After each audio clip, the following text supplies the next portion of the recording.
Now your teacher is on, so I'll stop talking. Good morning.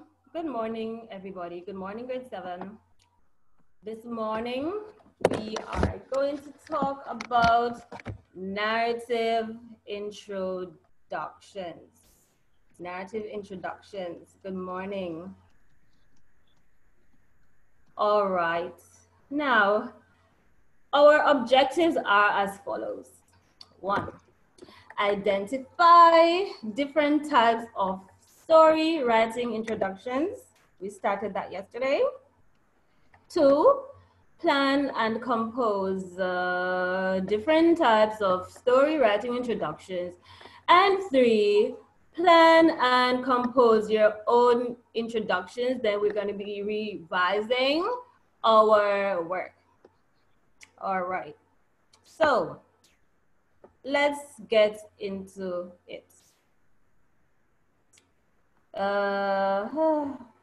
Grade 7, give me a minute. Okay, now do you think Miss Brown looks strange today? I don't know, I'm worried she looked very different. Okay, why did you think she looked strange today?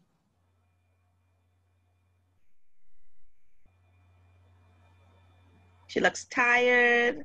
She looks sad. She looks worried. Oh my goodness. She's probably tired. Okay, she looks sick. Oh my goodness.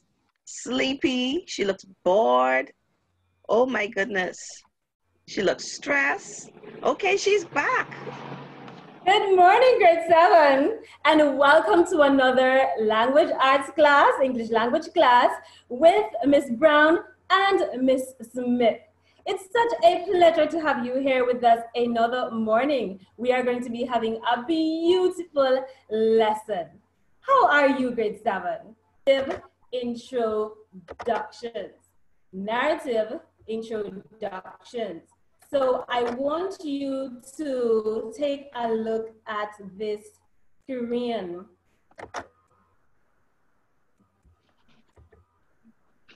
You are going to be able to, by the end of this class, grade 7, first we are going to be identifying the different types of story writing introductions. We're going to be looking at different types. And I'm sure you are aware that there are different types of introductions. I'm sure. Number 2. You are going to be planning and revising and composing your own narrative introductions. Sounds exciting, right? And finally, revise your work. Now, grade 7, I want you to tell me which one of those introductions did you like better? Go ahead and tell me which one of those introductions that you like better.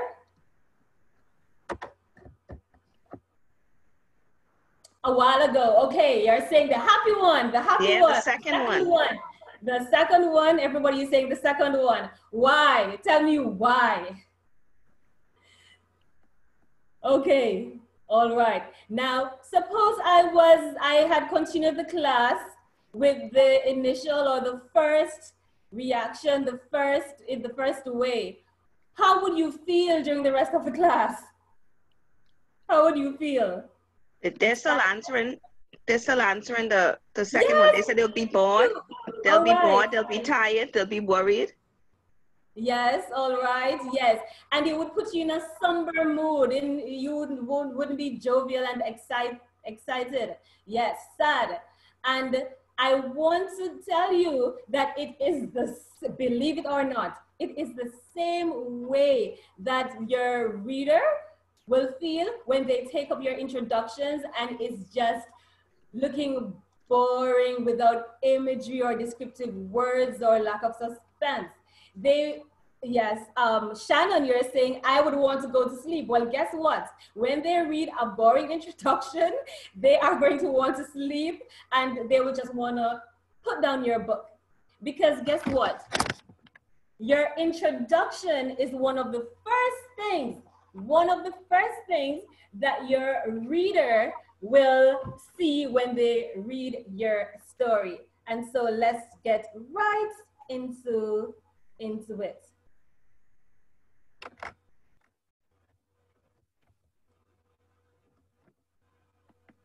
So, what is an introduction?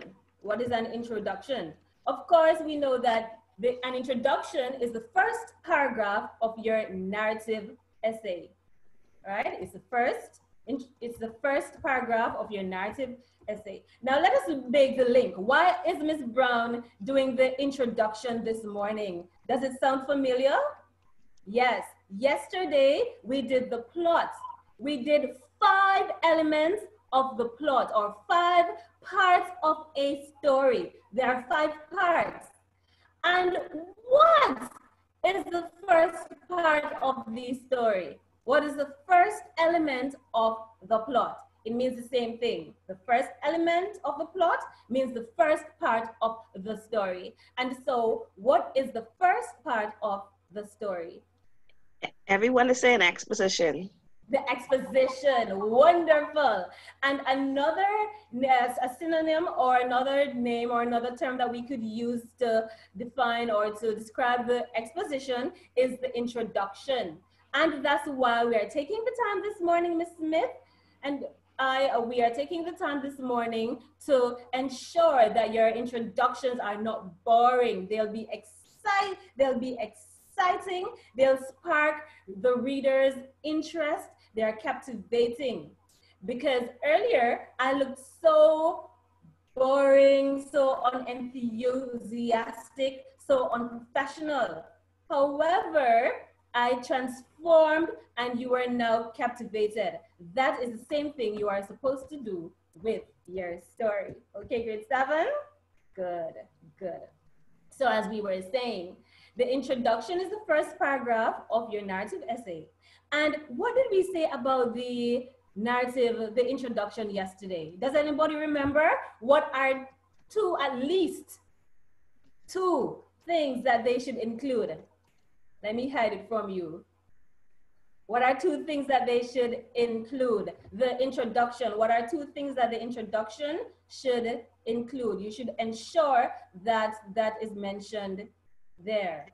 They're saying characters, the main idea, characters and places. Places, your setting and your characters. So it should include characters, background, and the setting should be revealed. So let us move on to number 1, the first objective.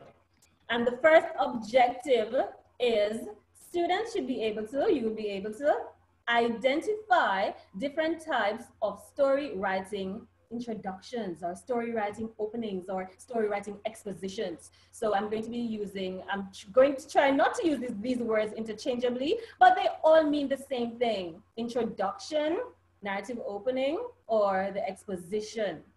I want you to, I'm sure some of you already know. Can you go ahead and give me an opening that you were probably taught in the past, I'm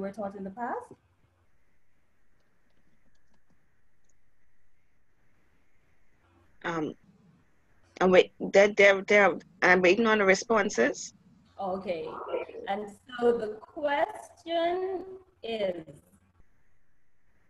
state 1 type of narrative introduction. They're saying one lovely morning, a lovely summer. Okay, thank you. But let us revise that. Let us look in that. I am so glad that some of you said that, grade 7. Because let me show you how not to begin. Number 1, it was a bright and sunny day.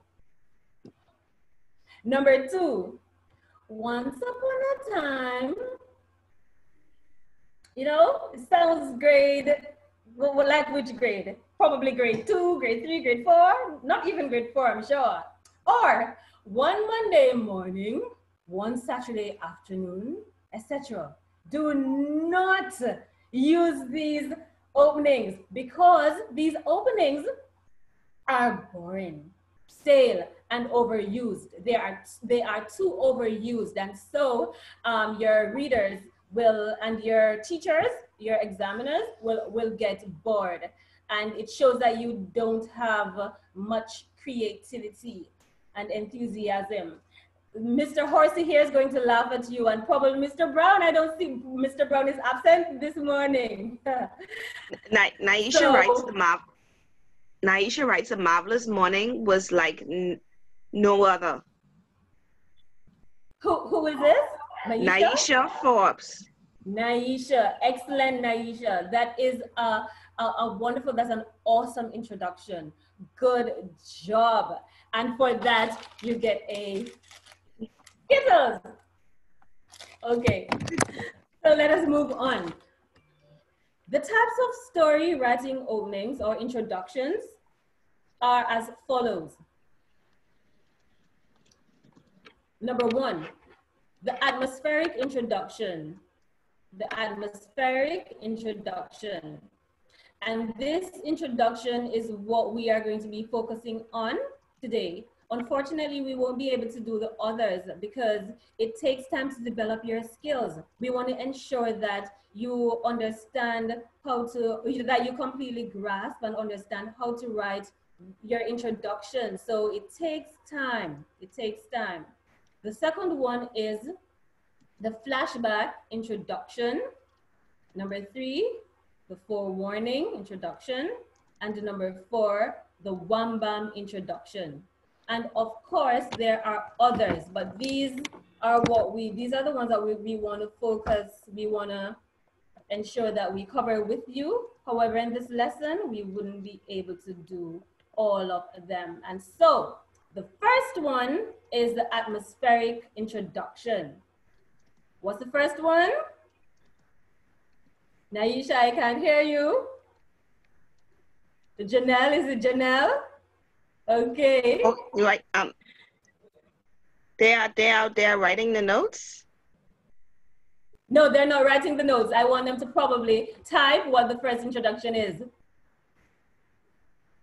So what is the first intro? What's the first type of introduction? They're saying atmospheric. Atmospheric, very good. The second type is, or another type, I shouldn't say the second because they don't come in any particular order.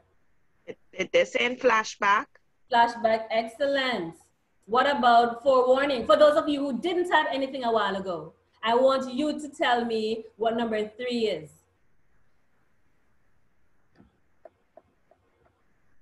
They're saying forewarning.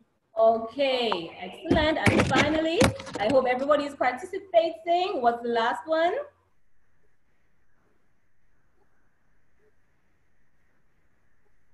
They're saying wham bam. Wham bam introduction. All right. So let's move on. The atmospheric opening. When you, without reading the slide, when you hear the word atmospheric, the atmospheric introduction, what comes to your mind? What word can you make from the word atmospheric? What word comes from atmospheric? It's saying atmosphere, space, earth, the sky. Okay. All right, very good. So when we talk about atmospheric, we're basically talking about the atmosphere, the physical atmosphere, the physical setting. This introduction or opening describes the scene or the setting. It is an awesome style of introduction because the reader gets to be, sorry about that, excited about your story. So the reader gets excited about your story because they're just overwhelmed by the beauty of the place or by the destruction of the dull and somber or even scary, right? Frightening feel about the words or how you describe your atmosphere.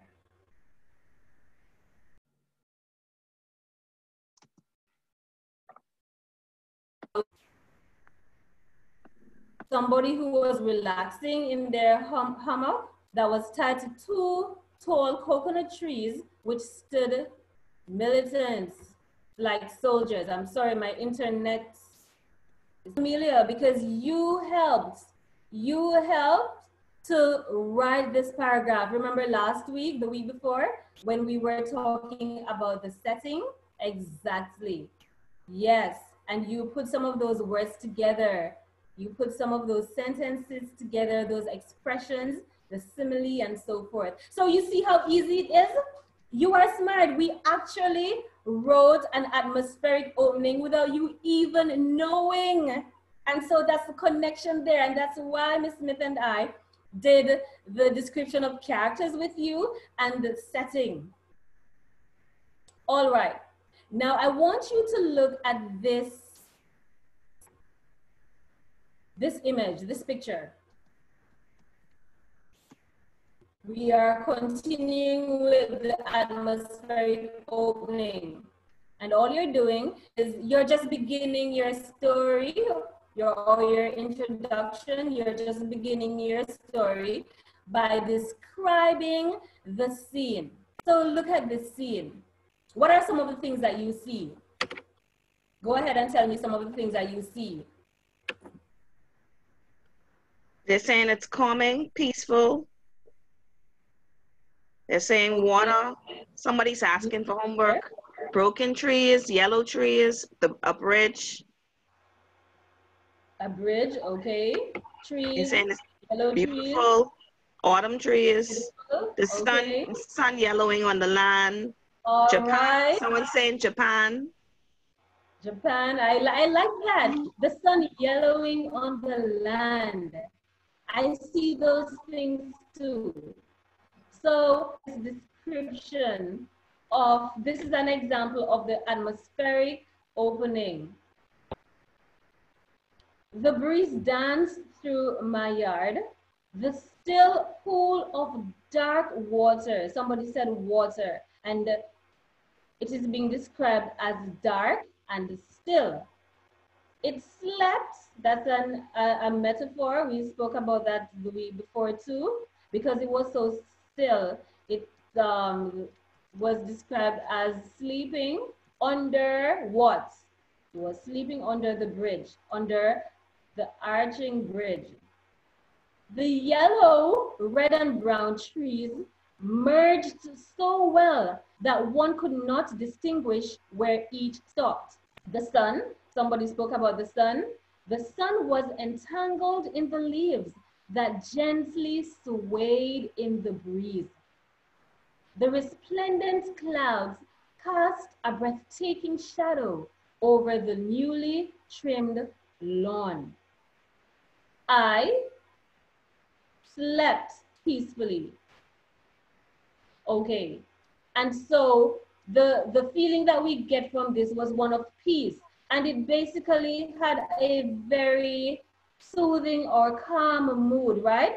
And we would say that it was a basically good introduction because you don't feel any fear or anything. You basically felt peaceful. This is here in red because I want to introduce or I want to show you that this person, there was a character here, and the person was feeling so peacefully, was feeling peaceful. The I is first person. We're talking about first person later on, the different persons. Shika is used as the third person. Or we could use a dog. Lassie was at peace. All right? And so this is an introduction here. But we're going to look at another type of introduction, which describes the same picture. And I want you to tell me how you feel about it. So based on how you use imagery, words, diction, irony, remember we did irony in the last class, and other devices, you can actually create different moods. Let's look at it. Let's read it together. So after 3, 1, 2, 3. In the half light of the morning, sorry, is everybody reading? Okay, I want to hear you. I stopped because I want you to read.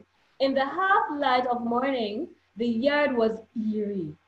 It wasn't just that it was a still day. The air simply didn't move. Look, do you see anything moving? No, the air simply didn't move. The trees were silent, as if every murmur and motion was stolen away in the night. The sky was empty, not just of birds, but of clouds also. There was no weather at all. Even the sunlight felt cold. Tinny clangs, that's actually, do you know when you hear something sounding like ting, like tins knocking together, canned goods knocking together? Tinny clangs, tinny sounds could be heard in the faint distance. It was like the sound of an old can bouncing down the road after a wedding car, but without the engine rumbling or the happy laughter. It was a still, dull morning. How did that make you feel? How did that introduction make you feel? Excellent answers. And do you know why? Do you know why it seemed that way? Yes, it was because of the words that were used, the imagery, the figures of speech. Let's look at eerie. Eerie is a word somebody said that they felt very scared. Yes, it was scary. Another expression was the air simply didn't move. So there was no feeling of life. Another thing was silence. Another word, motion, murmur, night, stolen. Those words have a negative connotation. When I say a negative connotation, it gives you a very sad and gloomy feeling, a meaning that is more on the negative side than the positive side. Can you identify other words from this paragraph that gave you a scared feeling or a sad and gloomy feeling?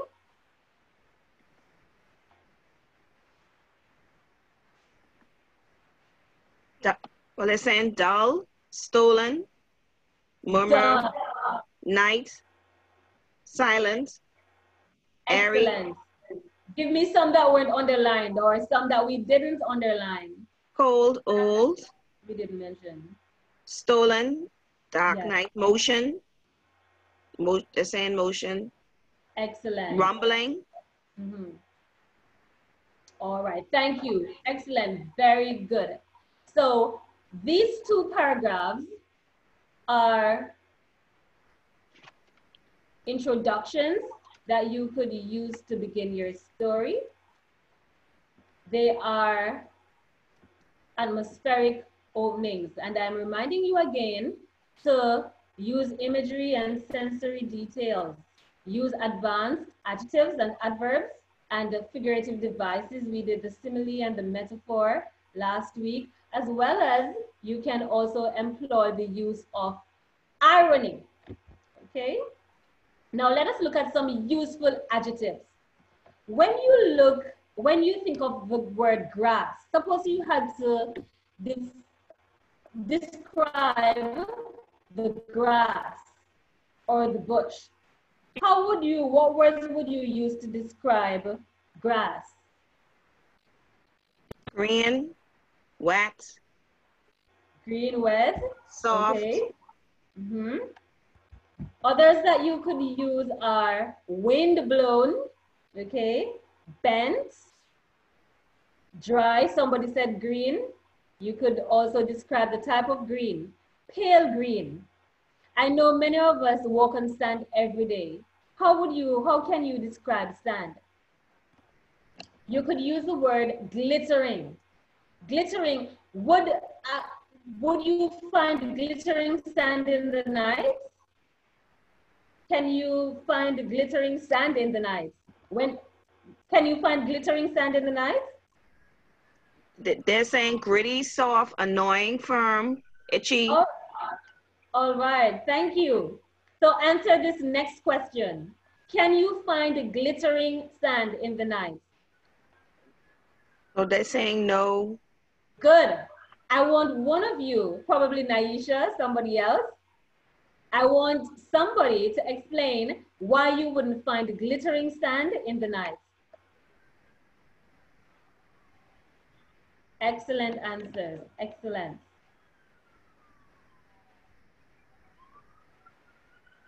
They said you couldn't see. Okay, one, possibly you couldn't see.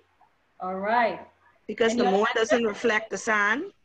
The what? The moon, because the moon doesn't reflect the sun because it's dark. It's not sunny. All right. Yes, thank you very much. Usually the sun, the glittering sand is seen in the day because the sun shines or reflects on the sand, and so it would be sparkling. And so this glittering sand could be used when you're describing a sunny day. Sky. You could describe the sky as being cloudless, pale, purple. What other words could you use to describe the sky? We heard some beautiful ones last week. Blue, pink. Okay. A lot of persons are saying blue. All right. So a lot of you are using blue. That's another interest. Okay. So let me expound on the word blue. Blue is a word that is overused. Okay, grade 7? Blue is a word that is overused because as I look outside, I'm seeing the blue sky. Everybody, grade 1 and 2 and 3 students would use a blue. And so you want to be creative. You want to step aside from the ordinary. You want to use another word, another advanced word. So I want you to go back to the slide after the class to write down these creative words that you could use. Okay, and if you're going to be using blue, you could say royal blue or baby blue. Is it a dark blue? Or is it more to the red side? Is it crimson? Okay, if it's blue, is it cloudless? Let's move on to other words. For those of you who are in Nassau, how would you describe the city?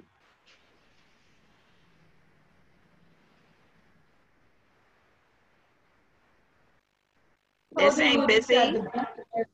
Okay, busy. Small. Excellent. Small. Someone said gunshots. Noisy. But gunshots is a, what part of speech is gunshots? A noun. So you want to use the adjective. So noisy, bustling. People on the road like sardines. Okay, all right. So it's packed, it's bustling, traffic, heavy, loud, congested. So when you think of traffic, you think most persons describe traffic as being congested. Buildings. When the buildings are tall, instead of saying tall, use the word towering. A tower is a very high building. And so you want to use words such as towering. Saying humongous. All right. That's Micah. Long. Majestic.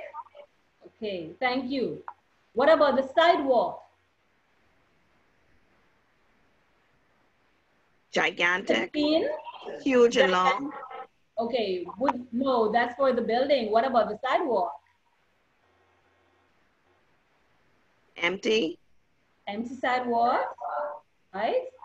That means nobody is there, just like the cities on the weekend, just like Nassau on the weekend. We can't say that for this morning. They have glittering gray.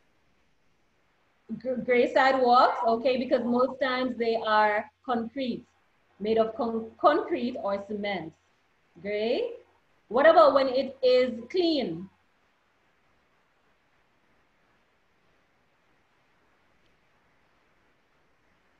They're saying cracked, white.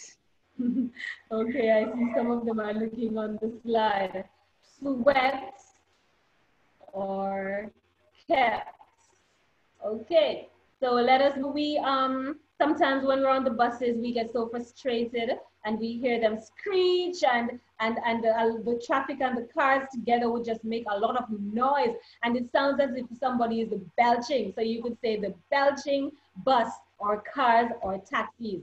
So see, these are some useful adjectives that we could use to describe some of the nouns that we see around us. So let's move on to objectives. This is actually objective 3, sorry.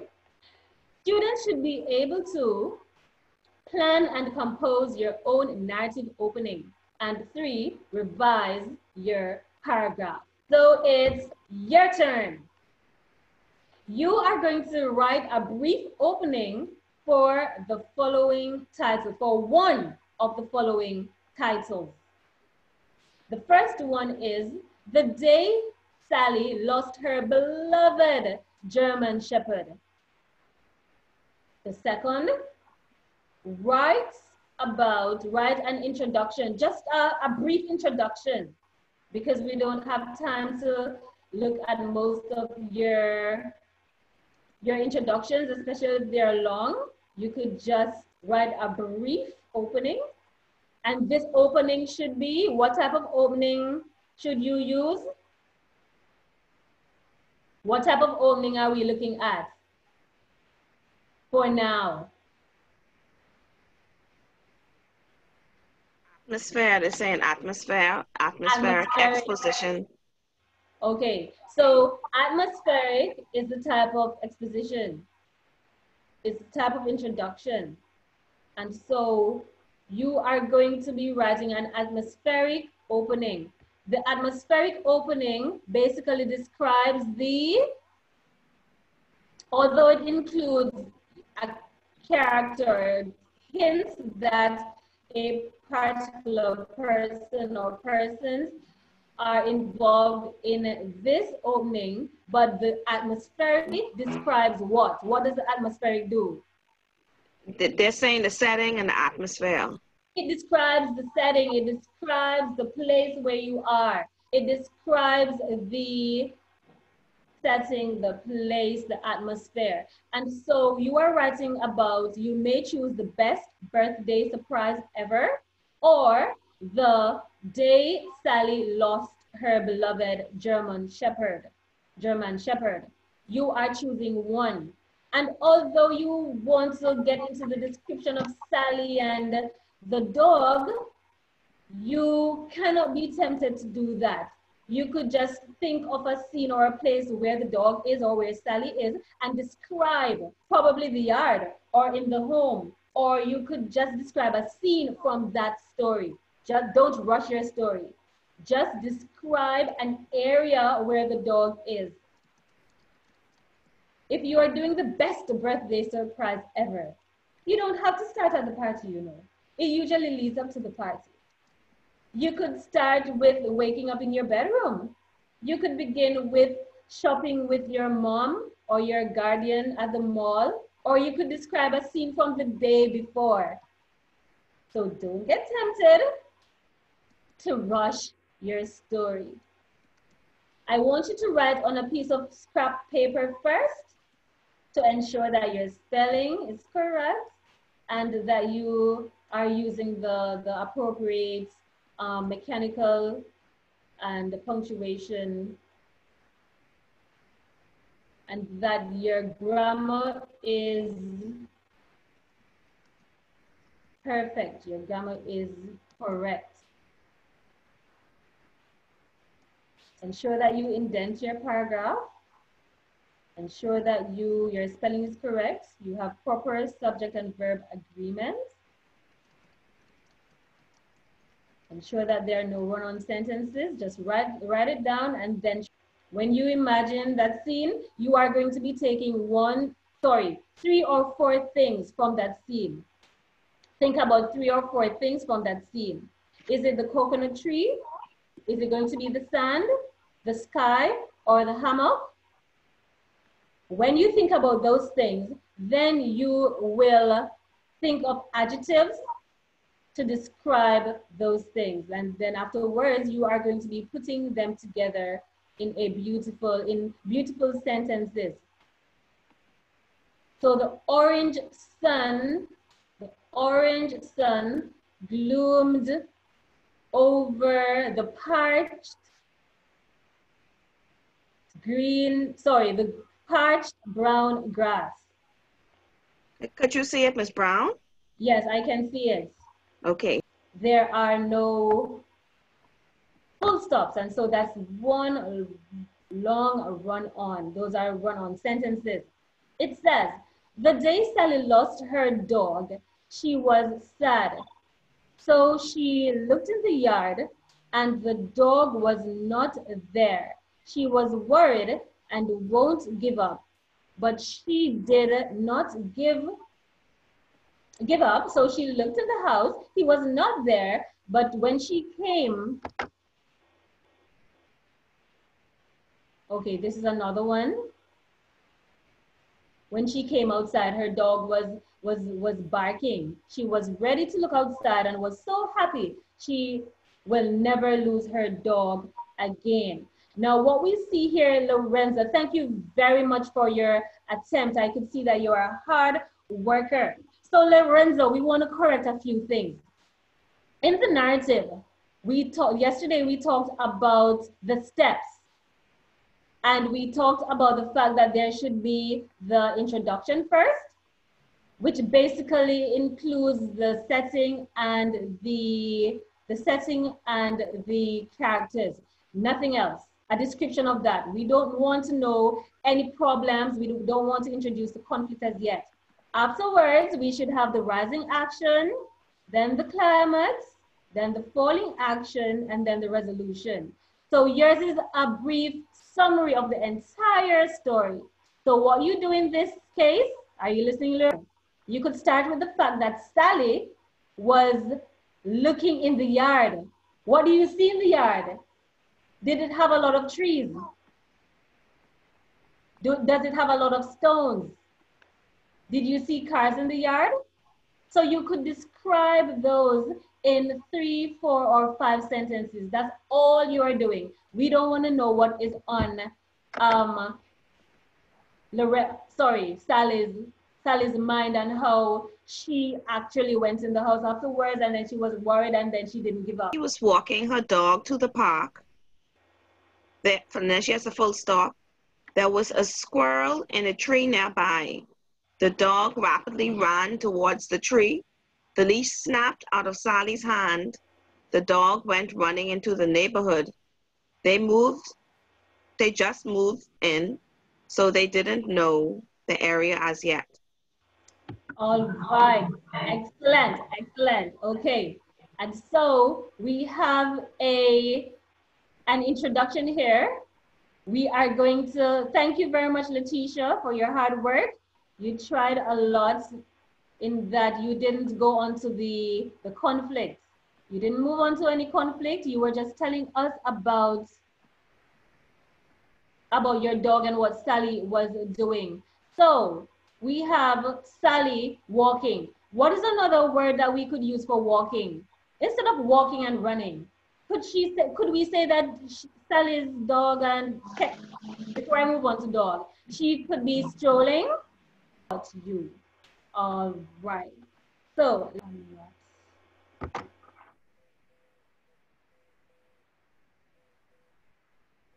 okay. Grade 7, you have been listening to me all morning. It's game time. Girls against boys. Let us quickly answer some of these questions. So girls, are you ready? The boys beat you the last time, you know. You can't afford for the boys to beat you again. Boys, are you going to beat the girls again? Are you? Okay, let me hide this screen. So remember the first, since the boys won the last time, what I am going to do is to and you only have 10 seconds to answer. I'm so sorry. You only have 10 seconds to answer. And remember, you are allowing the boys, if it's their time, or the girls to answer. So the first question, boys, how is the introduction different from the other parts of the story? How is the introduction different from the other parts of the story? I wanted to ask you, how is the exposition different from the rest of the plot? But for those who, okay, go ahead. Renee said it's the beginning of the story. Lorenzo said to make the story not boring.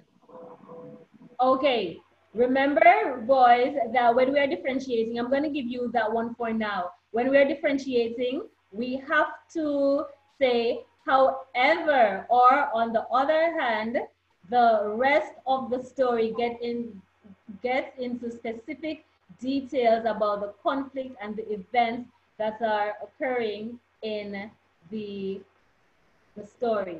Very good. So that's one for the boys. No, that's Renee. Renee is a girl. Girls, don't let me disqualify you. So, we have a boy answering. Did we have a boy?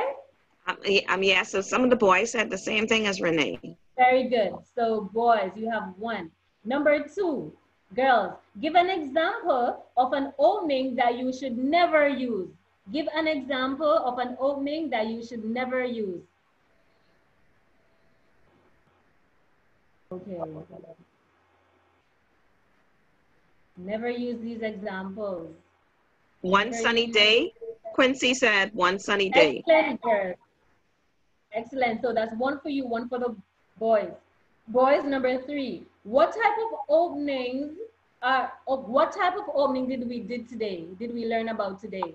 The one type of opening that we learned about today, boys.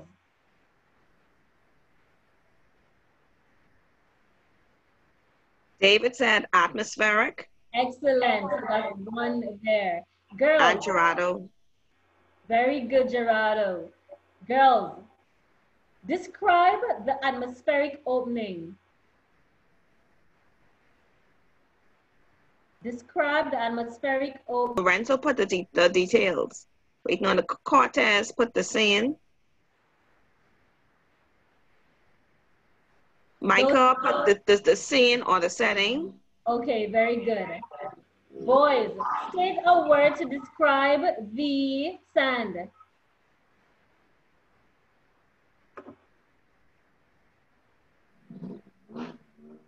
Ricardo says white. White. Marie has listening. Okay, says golden. Right.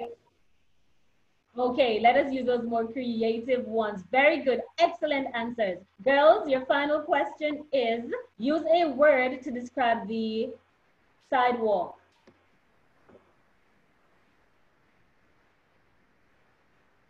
Quincy says, Rihanna says hard. Hard. Bernice says gray. Gray. All right, very good. So both of you are tied. Both of you are tied. Girls, let us see who is going to be the who is going to get the tiebreaker. The first person to answer this question. State at least one other type of narrative introduction. State at least one other type of narrative introduction apart from the atmospheric introduction. The first person. They're saying wham bam. Alexia said wham bam. Who is the first person? Alexia, she said wham bam. Girl, great. Girls, you got it this time. You got it this time. So girls, these are your treat for today. Thank you. You won. So you and the boys are now tied. Very good. So what did we learn today? What did we learn today? I want you to quickly think about, in 30 seconds, a short tweet about what you learned in the class today. You could just write a short tweet. And while you're writing, I'll just wrap up. We learned that Introductions are very important. If you have boring introductions, your readers are not going to want to read the rest of the stories. And so we have different types of introductions. The one that we did today was the atmospheric introduction.